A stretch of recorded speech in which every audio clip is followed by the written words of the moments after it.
Wayiseewo ennaku 5 oluvanyuma lw'abazigu okulumba enkambi y'amagye ne poliisi e Bundibugyo kyaviirako abantu abasoba mu 6 okufa.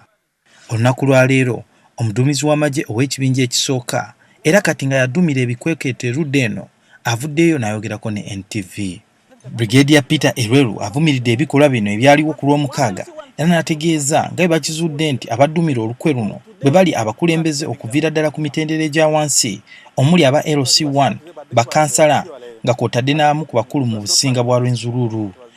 LC3s, LC1s, some particular people, some other people who belong to the Rwenzururu institution within the region, within this district here.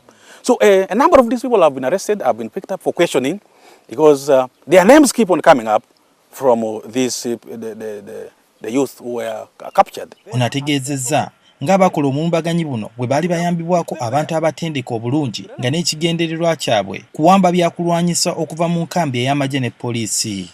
And this attack was well planned, well coordinated and financed because they had known that we have quite a number of weapons in our umbrella here, and the deception plan was attack the town first to draw the military out, and then you come in and acquire what you want. So the whole plan was get weapons, then the rest will follow.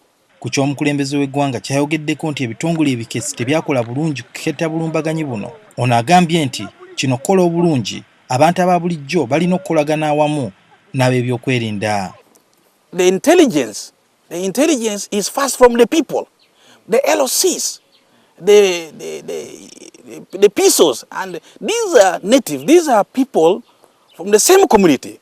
So without their cooperation, it becomes a problem for you, security, to deal with them. And this is where the problem came in. But the good thing is that we were prepared for it. When they eventually came in, we dealt with them accordingly. Ono naye akakasizza ng'amagye gaweereddwa ebiragiro okutereeza embeera era n'alabula n'abantu okwewala okutwalira amateeka mu ngalo. People should not take the law into their hands by saying, no, this one was this and then they lynch. No, we don't want that. These communities have lived here for centuries together. There is no need for killing one another. Elwelu asabye abantu bonna abalina amawulire ku mmundu ezaatwalibwa bagawe ab'ebyokwerinda era nga wateereddwawo n'ekirabo. And whoever gets us the gun back, he will be rewarded. Those guns which were taken, so far we have recovered 2.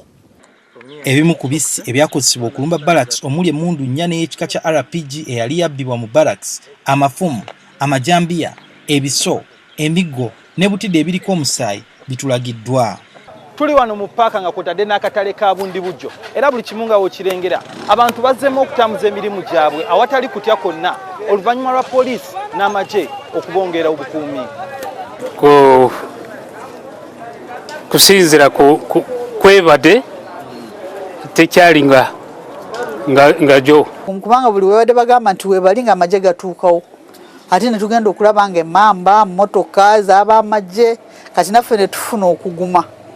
Emirimu n'entambula kati bizzeemu mu disitulikiti ya Bundibugyo ng'embeera egenda mu nteeko.